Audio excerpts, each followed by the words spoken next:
We are recording the meeting, so just want to make sure everybody's aware. So this webinar, Commercialization 101 for Economic Growth, came about as a request from our manufacturing mini community of practice. And, we thought we would come in, the question was sort of like, help us understand commercialization from a high level.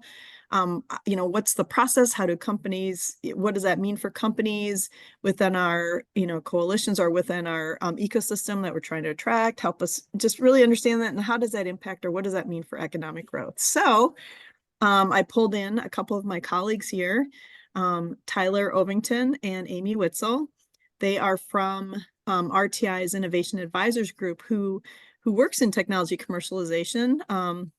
They've both been involved in helping organizations commercialize their technology for many, many years. I won't say how many, but and included in that is Amy's work. Well, actually, both of them were supporting NASA and helping them find commercialization partners to lead things to products. And Tyler has also an interesting perspective of being, on the commercial side, being part of a company and for a while. And so I want to hand it over to them to start the webinar. Great. Well, I'll get us started. Glad that everybody is here. And I know that Kirsten said we had heard from a couple of people, at least about the interest in learning more about commercialization at a high level, kind of how it relates to economic development. So that is where we are going to focus today. And our three main objectives that we'll try to cover will be to define commercialization and explain its value for economic growth, to outline the process for commercialization or the product development process, and then to show how economic development organizations can help enable commercialization. So those are our three focuses. Amy and I are going to present for about 30 minutes about those. But I would love to know for the folks watching what you might be hoping from today that's not clearly in those first three objectives. If there's something you were hoping to learn, like when you signed up for this or when Kirsten was talking a second ago, would love for you to put it in the chat. Might be something that we are already going to address or that Amy and I could add in as a comment as we're going, or it might be fodder for the Q&A at the back half of the call, and we'll revisit it. But if you are thinking, oh, what about this fourth objective? Wouldn't that be nice? We would love to know that. If you want to put it just into the chat, we won't use the survey function of Zoom during this session. Okay, well, with that, feel free to type away, but I am going to get started first on some definitions. So commercialization is the process of introducing inventions into the market. And I'm going to talk about first the biggest circle here of these three concentric circles, which is invention, to contextualize this. So invention we can think of as a new material, product, process, or even idea. Innovation is the next circle up. That's the process of either introducing or adopting or mastering these inventions, materials, and processes. And then commercialization is similar to innovation, but it is that subset wherein the product or service is introduced into the market for commercial sale. So you all are probably involved in commercialization, but also probably innovations that don't really meet that mark, like a new way of running an internal organizational function. There are plenty of innovations that we don't think of as commercialization, but where there is a company or an organization offering something for sale into the market, that's where we think that line is for commercialization. So how does commercialization come about? It is that kind of final step of the product development process. So here's a simplified version of how inventions evolve into products or services through the product development process, where you have new research or ideas on the left. They eventually get developed a little bit more, some testing, some iterative testing usually, and finally commercialization, that a product or service is delivered and people are happy. And there are a lot of organizations involved in this process along the way. But ultimately, companies are the tip of the spear there, commercializing these new technologies or processes or products or services. So that's where we're kind of heading. But like I said, there's a lot of organizations along the way that will talk about their different roles. But generally, governments through grant making or internal government research, universities and research labs are involved in idea generation often. So to our companies and, from small startups to large corporations, usually along the way, there's some kind of partnering mechanism for different elements of development and testing, but ultimately commercialization is typically led by companies, big or small. And I think it's important to think about commercialization from their point of view and kind of track that back into economic development support. So companies, when they're thinking about commercializing, like getting to that end of the process, they have to answer a lot of questions. And one of those questions is, will this new technology work? It's a very important question, not to belittle that one, but we think of that as the tip of the iceberg. There are a lot more questions to be answered along the way, like, do customers want it? Who are those customers? How much will they pay us? Is that more than it's going to cost us to make it? Who's going to make it? Our in-house folks or people we partner with? How are we going to package it? Are we going to make sure it works well or that quality is maintained? How will customers find out about it or get it if they want it? And then what happens a month later or a year later? Do we still have to support those customers or not? Is it over then? So there are a lot of questions, and we pulled together this make-believe example to try to make the questions a little bit more real, to try to help put yourself in the shoes of someone who's commercializing a new product. So let's say we are commercializing the fake drone 3000 at our company, Fake Drone. So yes, we need to know, does the technology work? And of course, there's a lot that goes into that. Like, we need to fill in the spec sheet so our customers know what they're buying. They're going to have a lot of questions about how long it can fly, how fast, what kind of instruments, what kind of processing capabilities, et cetera. So very important technical questions that do need answers. But also the company that we are all working at on developing Fake Drone need to answer a lot more questions too. So in a hypothetical like this, maybe before commercialization happens, we have determined customers do want it. We might have 3 anchor customers who have purchased a couple of our pilot units that we made during development and testing. We would have figured out how much companies are willing to pay. Maybe it's $2,500 for buying per unit, but they buy 10 units. That's the minimum order quantity that we set.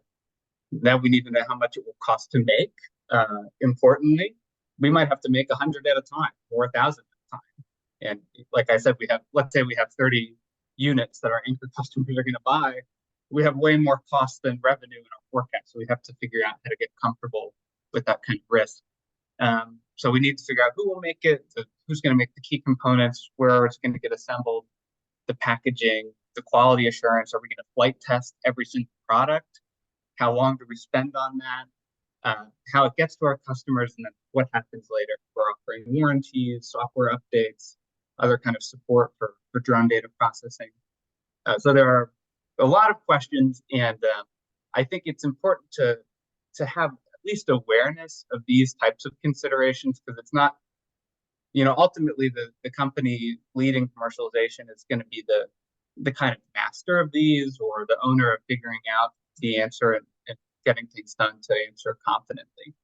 But each question represents some kind of opportunity, maybe not one that you'll pursue each time, but there's some opportunity for support. Like, what challenges do they have in answering these questions for themselves? Are there resources or talent or other types of needs that they have to more efficiently answer the questions or be more confident as they answer the question? So that's where economic development groups can start to cross over with the commercialization process. And for that, expanding on that, I'll hand it over to Amy. Okay, thanks, Tyler. So in the next couple of slides, we're simply going to lay out a few fundamental concepts about the role of the innovation ecosystem in commercialization. And for clarity, just let me reiterate what we mean by innovation ecosystem. So it's a dynamic network. So it comprises entrepreneurs universities, investors, and then supportive organization. And altogether, it cultivates this culture of innovation and entrepreneurship. And it's really responsible for the verb, for the fostering the development of new business ventures. So, and what you'll see here is key resources that are provided by an innovation ecosystem to propel innovations to their next stage of development. So if you look at the 4 general categories we've presented here, for example, infrastructure, that can encompass organizations offering programs and services for the launch or incubation or acceleration of new businesses, or talent. That can be the entrepreneurs, of course, your skilled workforce, and then the mentors who are knowledgeable, not only in the startup process and industry markets, but they're also knowledgeable about the supportive policies and regulations. So there's several elements of resources that an innovation ecosystem provides. And again, the role is it's a dynamic living ecosystem. It fosters this active flow of information and resources, encourages interactions, and facilitates the relationships that make the commercialization happen. In the end, they drive the growth, and by, again, building connections, building trust among the members, and fostering the development of new technologies. So what here, again, we're trying to drive that there's a connection between the product development process and the innovation ecosystem. So we'll return in the middle of this diagram is our simplified product development process.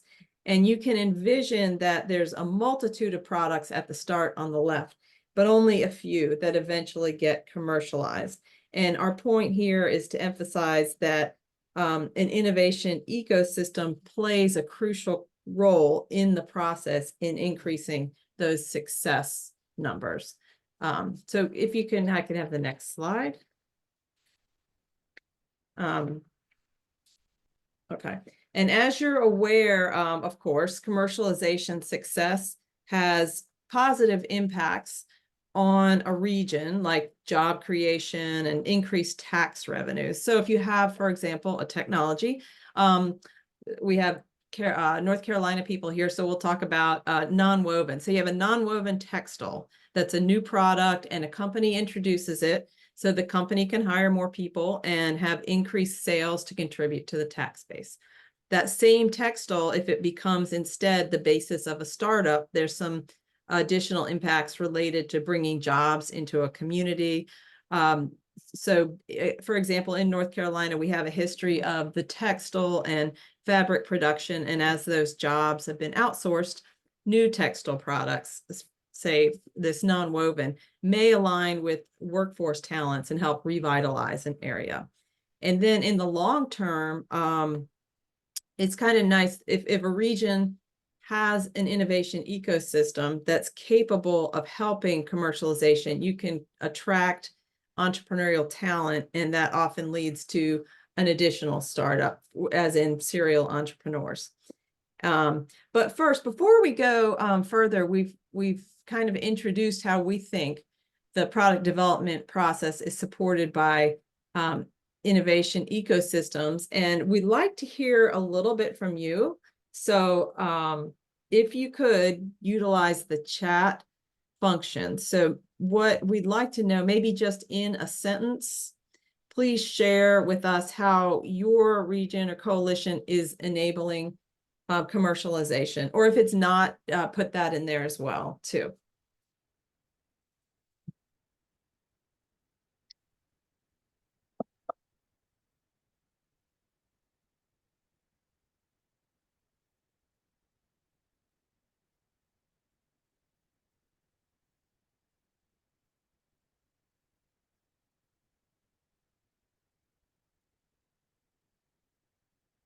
So I'm not seeing any in the chat. Are there any that I'm missing, Tyler? Maybe I have a bad view. Or Kirsten answer, but I don't think so. Okay. Maybe there's a chat coming in there. Oh, here we go. Yeah, great. Okay, So not great. currently, but Okay. interested in enabling commercialization. Okay, that's great to know. So, okay, so we'll keep going. Okay, next slide. Okay. Oh, are there more coming in? I'm not. Yeah, there was another comment which is great, that ARMI helps with gaining regulatory, which is Oh, a key factor for healthcare products, making it to market and being commercialized. Another note here, I don't know if you can see them, Amy, that Kathy added, that we're struggling with our role in commercialization. We bring parties together across industries to create innovation. So that's great. I think we have a note later about that kind of how to bring the right people together to foster commercialization, but maybe something we can expand on later in the Q&A too. okay, great. Okay, cool. Makerspace. Wow, this is great. So thank you for sharing where you are now. That's very helpful, and it's interesting. And even from our couple of responses here, I can see that there's different ways that you're enabling commercialization. It seems to vary by I'm guessing by your location, by maybe even over time, we found. And on this slide, let's go ahead and leave this one right here. Mhm. You'll see that we've illustrated some of the specific elements in an ecosystem, an innovation system that support those key resources. Remember, we had the 4 like little segment triangles, and then just we've plotted along here some of the different elements of the innovation ecosystem that support that. And probably a main point we would make, and you probably know already, is that in order to even be able to think about enabling commercialization, of course, one needs to know what your ecosystem needs. And we're always big fans of just picking up the phone, having conversations. So I'll just take a pause and give you 10 or 15 seconds to read this slide, and then we'll move on.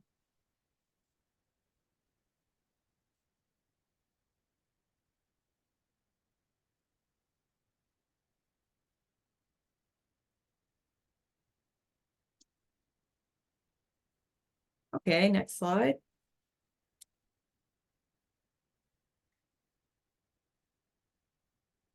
Okay, in the next 3 or 4 slides, we're gonna break it down and talk about the needs of the organizations in your region with respect to commercializing products. So you've probably heard of the term the Valley of Death. So typically that's used to describe the shape of the revenue curve of a new business from its inception as it's until it's sucking up resources, so revenue's negative until there's an inflection point and you have product sales. So that shape is the Valley of Death, where it's in need of resources. And we're going to use the term in the multiple, the valleys of death, to examine the points on that product development process where there's a need for resources that might be supplied by an innovation ecosystem. Okay, next slide. So here's our process from before, but now what we're doing is we're looking at the spaces between the process steps where some sort of valley of death threatens to slow commercialization or kill it altogether. And for each of these valleys, we'll, just in the next couple slides, empathize with the stakeholders, your clients, and think about how the ecosystem might help meet the need at that point. So next slide. The first valley of death between the research and idea generation and development. So say research, over here on the left, you got your university labs and your government labs, and the ones that generate the research are often good at securing the grants for the research to see if they can make their idea work. So they may have a prototype, they may have some data. However, there's also very often a challenge to find a partner to take on the risk of furthering development.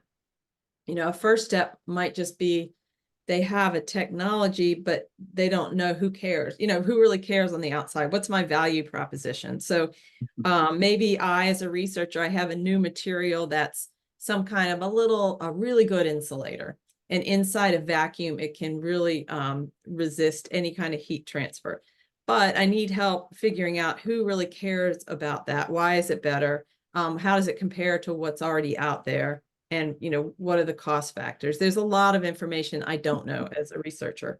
So ecosystems in this part might be helpful as sources of connections, maybe connect researchers to a company, somebody at a company who's worked there for 25 years who gets this type of industry and can give them guidance, or to mentors that can help them find answers. So that's one valley of death. Yeah, and that one relates well to what Kathy and Paul, you had commented there. Kathy mentioned bringing industries together. This could happen between companies, or maybe there are some research institutions in the room that you also help bring together that might, kind of seed ideas that companies might be interested in. Or Paul, that innovation lab that you mentioned for entrepreneurs and hobbyists, it could be events there could help drive connections between researcher idea kind of assets in the ecosystem and those entrepreneurs or businesses that might have complementary skills to the research team that might help move out of that initial research phase. Right. So there's some of this going on. Okay. This is the next valley of death. And then once we find some resources to develop the technology further, there's a need to scale the quantities. First of all, just to show that whatever you have maybe works in larger sizes. I probably only have a little postage stamp of the material from my lab. So I need to say, does it still work when it's big enough to be something that could be in my thermal cup for my coffee, something like that. And so an ecosystem can help with find those partners and set up a testing regime. Okay. And this is putting it all in one image here. So in the last couple slides, we've tried to pull apart the ecosystem component, these triangles that are up here, and we've drawn connections to the point in the commercialization process where ecosystems can offer support. So we'll take a minute to look at this diagram. And as an example, if you look at the first valley of death on the left, where there needs to get from lab research into development, there's the resources that we've described as research and idea generators may provide support. There, like one of the bullets is a pitch competition. That might help a company or a researcher understand what their value proposition is, who would care about their technology, what could be the potential. Perhaps there's capstone projects from researchers at universities that can help them further the development of their technology. And risk capital in that same valley of death can connect to maybe help with options for funding. So in summary, take a minute to look at this, but in summary, in the past, you say 5-6 slides, we've tried to introduce how innovation ecosystems can offer support to help commercialization. So we've noted, just to review, we noted the economic benefits to enabling commercialization, kind of the why we're doing it, and laid out some of the ways that the resources of an ecosystem can help entrepreneurs bridge these various valleys of death along the commercialization process. And because it's hard, commercialization isn't easy. The numbers are, it's a numbers game, a lot more start than finish. And the innovation ecosystems are there to try to support during these valleys of death. So next, what we're going to do, so we've told you these things. Now we're going to show you how innovations grow and commercialize kind of within the innovation ecosystem by way of an example. And before I do jump there, I want to take a quick question from Mackenzie. The question is, what are the differences between corporate in-licensors and tech transfer offices at universities? Which is a great question. Those two parties are sort of at the opposite side of the table for a licensing partnership. So the tech transfer office at the university or at a federal national lab, they have the rights to a patent. They have an asset, some kind of technology that's been invented, and they're experts in research, but probably not experts in development, testing, or commercialization. The company, the in-licensor, is going to take the patent from outside and bring it in-house into the company. So they are probably looking, when they have a problem and they don't have a solution in-house, they might look to a tech transfer office at a university or a national lab and say, hey, do you guys have a patent or like a great research division that's focused on this problem we have, because we haven't found the answer internally, and we'd love to like execute a licensing deal where we pay you, some money up front in a royalty for every product that we sell that includes your technology. So in a perfect world, those people want to meet together and talk about the kind of overlap in the Venn diagram of what their organizations need from the corporate and licensure side and have from the tech transfer office side. And, in these across the Valley of Death here, so we're mostly focused there on the first valley, usually. But like just raising awareness, or, your ecosystem your efforts in the ecosystem have some focus, figuring out which companies have needs related to biotech or forestry or whatever the focus might be, and then just getting them in the same place as the people with the assets can help facilitate licensing. Yeah. So in the transaction, you'd have the tech transfer office typically conceptually on that first chevron. They're representing the research, and then the in-license company across the gap. Famously. Right. Okay. So like Amy said a second ago, we wanted to give another example to try to make the story and how it relates to economic development more real. And so this is the example that we told. We have this time a real company that sells drones instead of the fake drone 3000 from before. And I wanted to talk through the timeline that this company's journey played out across, and sort of how that relates to commercialization and the product development process, but also to economic development. So we're going to spend a bit of time here on the voiceover. So this is a company called Precision Hawk, and they are a geospatial intelligence company and a drone services company that was originally founded in Virginia. So they did sell drones, but they also sold services based on drones and other kinds of services that were not tied to a drone. So initially founded in Virginia, a small startup there, and they had a different name that in their total focus as a company at that time was vineyard pest control. So flying a drone to get the vineyard pests away, to make the birds leave. So they were called Winehawk at that time. So that is the kind of narrow initial service that they were aiming to commercialize as a company. And so in those days, they were doing some things, developing that initial service offering. They were extracting crop data and plant data from drone observations. They were getting to understand how vintners were working, how agricultural businesses were working, and how that related to drones, but they had a relatively narrow initial focus. And then there was the next point down, there was an investment in a seed round, I think, by Bob Young, who is an investor based in North Carolina. He was the co-founder of a Raleigh, North Carolina company called Red Hat, which is a software company that some of you might have heard of before. So this round of investment was $1 million into the company. And the company didn't move to North Carolina just yet. And frankly, I don't know the extent to which the North Carolina-based investment helped draw the company down eventually. But I can say that that's a kind of strategic investment made by a software company that saw potential, they said in like a press release, in the use of their software stack to help answer questions about spatial intelligence for agricultural companies, but also a lot of other different industries.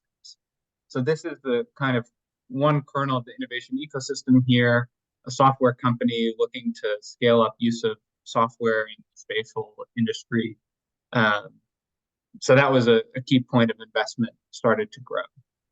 And then I didn't detail it here. There's only so space on the slide, but I want to talk a little bit about the economic development role in the relocation to Raleigh. Now, there could have been many reasons that would contribute to that decision for the company to move to Raleigh a year after that initial seed round investment. I think a really interesting one is that, and some of you might already be familiar with it, but North Carolina at that time, over 10 years ago now, was as a state government and institutions within the state were pushing to try to make drone-based businesses operating within the state have an easier time to try to make it desirable if you're a company that drone services or other kinds of drone related businesses that you would want to try things out, test things in the state of North Carolina. So there was a lot of effort behind the scenes, not here on the slide, to look at rules and regulations that could be streamlined or ways to make partnering in the state easier to incentivize companies like Precision Hawk to want to be in North Carolina, to be operating at least in North Carolina. So that was going on at the time, and I think it was the Department of Transportation and NC State back in 2012, before this move was announced, had announced a next-gen air transportation program that eventually became part of the Federal Aviation Administration, or FAA's Center of Excellence for Unmanned Aircraft Systems. And that center partnered with Precision Hawk eventually and partnered with many other companies. So that is the kind of thing where, local and state level economic development organizations were part of this push to kind of make a strategic push to make it easier for this new type of company at that time, drone manufacturing and drone services, to have an easier or easier state of play in the state. And so there are probably parallels if you try to think about the types of companies you want either more companies, new companies to move to the state, or increased operations of companies in the ecosystem already. Like, what challenges do they have as a collective, not just the individual company, but as an ecosystem? And what would make operation easier, make scaling, make commercialization easier? There's probably going to be lots of different, there's a lot to unpack in the different ecosystems, but there are probably parallels to how North Carolina tried to lay the ground. So the company moves to North Carolina 10 years ago now, and a lot of good things happened along the way. So they had what we talked about initially. They were scaring pests off of vineyards. Now they have many different service offerings. That means that they went from that initial research kernel of an idea on the left of the product development chevron and took it all the way through to serve customers in different and new markets like utilities inspections or agricultural field services beyond vintner support. So they entered a lot of new markets, commercialized many new services. But along the way, they also created many jobs for local talent. And you could say that local talent is maybe another draw that the state of North Carolina had for them to relocate.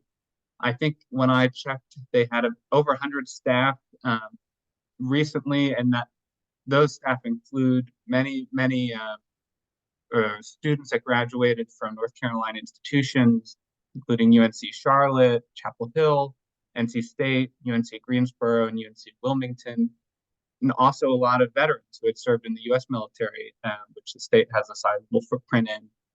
Folks that are familiar with spatial software from their past jobs, or from operating drones, or interpreting data from drones. So there was the kind of talent element that Amy talked about, the ecosystem, either in this case providing talent that a company needed to commercialize their products. They also continued fundraising and revenue, so they drew in $139 million in total from investors outside of the Southeast, across the world, to help commercialize their products and services. And they also enabled exit opportunities for different companies in the region and beyond. So they acquired 5 companies in the last 10 years as part of their growth.